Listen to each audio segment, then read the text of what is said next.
అచ్చంపేట పట్టణంలోని సాయినగర్ కాలనీలో ఎంపీ ఎలక్షన్లో జరిగిన గొడవలకు సాయినగర్ కాలనీ బీఆర్ఎస్ పార్టీ 2వ వార్డు కౌన్సిలర్ సుంకరి నిర్మల భర్త సుంకరి బాలరాజు అదే కాలనీకి చెందిన కాంగ్రెస్ పార్టీ కార్యకర్తలు యాదవ్ తో గొడవలు జరిగాయి. ఈ గొడవలో భాగంగా ఆ సమయంలో లాలు యాదవ్ కు సంబంధించిన వ్యక్తులపై లాలు యాదవ్ పై కేసు కావడంతో వారు బెయిలుపై విడుదలై ఉన్నారు. వారు దానిని ఆసరాగా చేసుకుని వారు లాలు యాదవ్ అవసరాల నిమిత్తం సాయిరామ్ థియేటర్ దగ్గర ఉన్న సమయంలో సుంకరి బాలరాజు వారి అనుచరులు ఆకస్మికంగా దాడి చేయడంతో లాలు యాదవ్ కు అంజీ యాదవ్ కు తీవ్రమైన గాయాలయ్యాయి. ప్రస్తుతం వారు అచ్చంపేట ప్రభుత్వ ఏరియా ఆసుపత్రిలో చికిత్స పొందుతున్నారు. సాయినార్ సంబంధించి మన సుంకరి బాలరాజు మా మీద దాడి చేసారు. ఎట్లా అంటే మేము ఆడ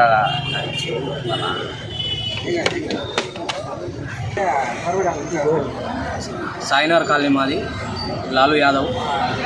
మేము ఈరోజు ఉదయం ఆమె చనిపోతే చూడడానికని సరైన థియేటర్ దగ్గర మేము నిలబడి ఉన్నాం. మాకు కొంచెం రామన్న ఎంపీపీ రామన్న వస్తుండని సరైన ఇక్కడ నిలబడడం జరిగింది.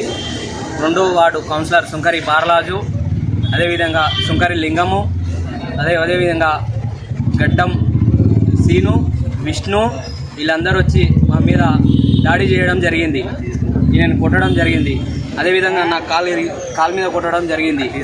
కత్తి తీసుకొని పొడవడానికి వచ్చింది. కత్తి కూడా ఉంది మా దగ్గర. మేము అది గుంజుకున్నాం. మా దగ్గర ఉంది.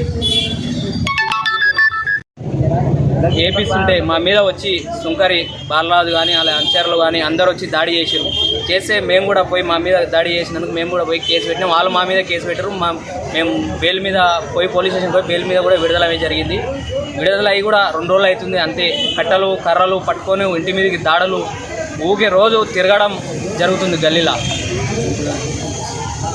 సుంకరి బాలరాజు.